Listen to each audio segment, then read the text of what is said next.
Madam Speaker, for all of their abstract rhetoric about us enforcing Western imperialism, what these guys forced the developing world into was a form of imperialism under a corrupt, undemocratic dictatorship, right?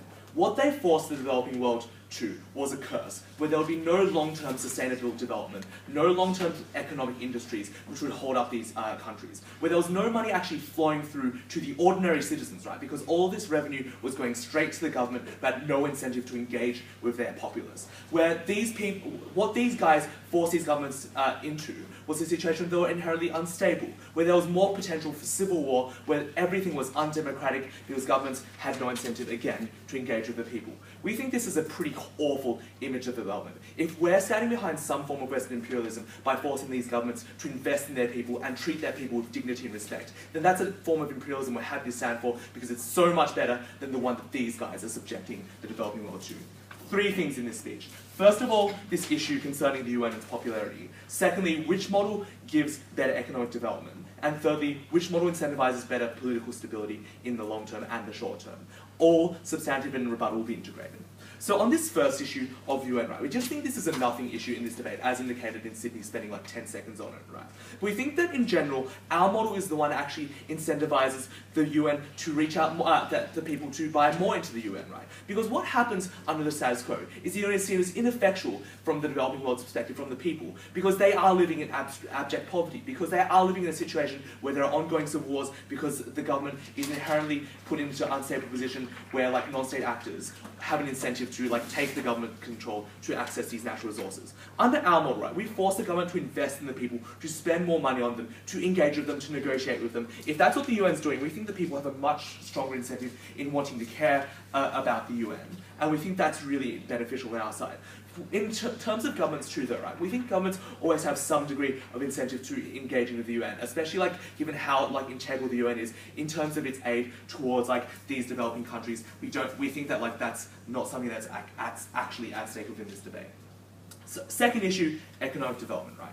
We brought you systemic reasons for why under the status quo there is no long-term sustainability, right? Where there's no holistic development because none of this money is actually reaching the people. We think development is about reaching the people, right? We think it's a meaningless development if all of that cash is going to the elites at the top 1%, where this cash is also going to dissipate eventually because this industry is not sustainable in the long term because the government's racked up in debt. We explained a couple of things, right? We explained Dutch disease, how you overvalued the currency because, like, saying there's all this revenue coming in from one particular industry, which made all other exports uncompetitive, right? Where there's no incentive to invest in these other industries anymore. That means that in the long term, these other industries will never develop, that these economies will rely on this one particular source of revenue that is going to dry up in the long term. We think that's bad because you doom your country to eternal misery. But we also explained there's the boom and bust effect, right? Where you invest, because you've got so much money, you invest elsewhere. And because these governments are reckless, because they're inexperienced, because they don't have economic stability and political stability, we think often this spending is going to be mismanaged. It's going to lead to these countries being placed in debt. But finally, what we explained, right, was that like there's no long-term incentive to invest in human capital. We think this is particularly important for development, right? Because development needs to be holistic, even for economic reasons. When you get education and health, you allow the economy to diversify. People develop more skills, more capacity to invest in other industries. They have more money to invest in like their own businesses, right, which can then start up and like sustain the economy in the long term too. We think this is the model for how countries, such as the ones that have actually developed properly, like China, for instance, actually like function, right, by having a diverse set of industries as opposed to relying on one particular set, which leads to inherent instability and which is then dry in the long term. But let's look at what they said in response to this. Right, the crux of their case, rhetorically at least, was this issue concerning self-determination, sovereignty, and how we're forcing imperialism. 3 responses. Firstly, we don't think sovereignty matters unless a country is actually governing in the interest of the people, right? We've seen interventions happen in the past militarily because we've seen the government hasn't had a mandate because it's actively oppressing the people. We think in our world particularly, as we explained, because the government isn't even negotiating with people because it doesn't need to get tax revenue from them. It doesn't have the mandate of the people. Sovereignty doesn't even exist, right? But secondly, they want to hang their hat on this idea that governments know what is in the best interest of the people. We explain systematically why this isn't true, why there are competing incentives. Governments have an incentive to like, uphold their own political power, but also like they already get enough revenue from like, holding these natural resources anyway. They don't gain anything in terms of this money from investing in the people. We don't think there's any incentive therefore to do so. That's why your analysis fails on that count. But thirdly, they want to say that not all governments are corrupt, right? We think that not all governments are incompetent economically. We think this is true. We think these governments aren't relevant to this debate, right? Because this debate was about governments needing to reach a certain threshold before we give them all their money back. If they've reached that threshold already, then like they're not even being affected by our model. But second, then they want to hang their hat on that they get more money for the people, right? Because if little Timmy working in the mine gets $1 extra or something like that. We say, first of all, this is a small amount of money, right? But it's also going to a very minute number of people, because as I've explained, you only need one person to operate the complex machinery that, like, to push the buttons that gets all that money, right? So to the extent you are developing people, it's a very, very comparative low amount, especially compared to our side. We get more holistic development where there's all these other industries that have room to grow because the currency isn't as, like, distorted and made uncompetitive. But secondly, we say that, like, all of this, small income has to be weighed up against how much value it is as well, right? Because $1 is like, worth things relative to how much everyone else in the international system sees it. When you have like a dollar that is like ridiculously inflated because of like, the overvaluation of the economy due to like this particular industry, you can't spend that dollar on anything that is actually meaningful. So it's an effective waste of resources. But finally, like they want to say we can't invest in human capital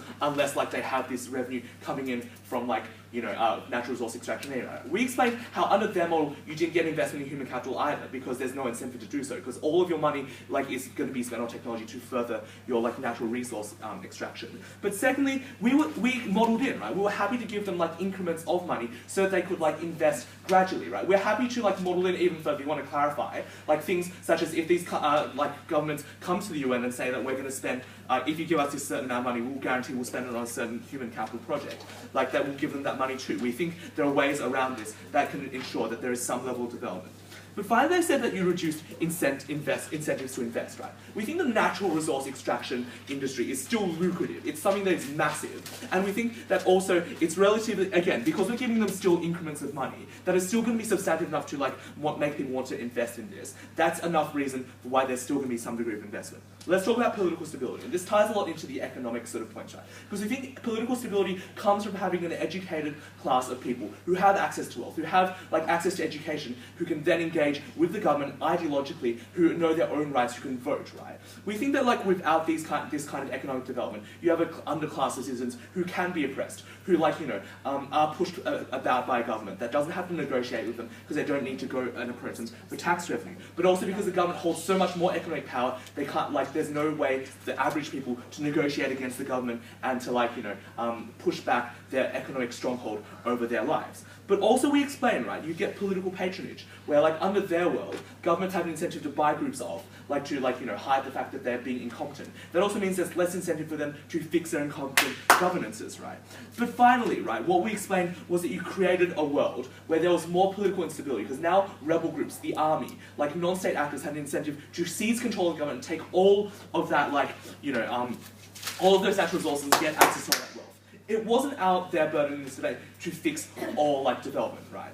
But it was their burden to prove that you'd get a better world at least. Under their world, the government mistreated these people and oppressed them. Under our world, they at least had some hope for the future. We were so proud to propose.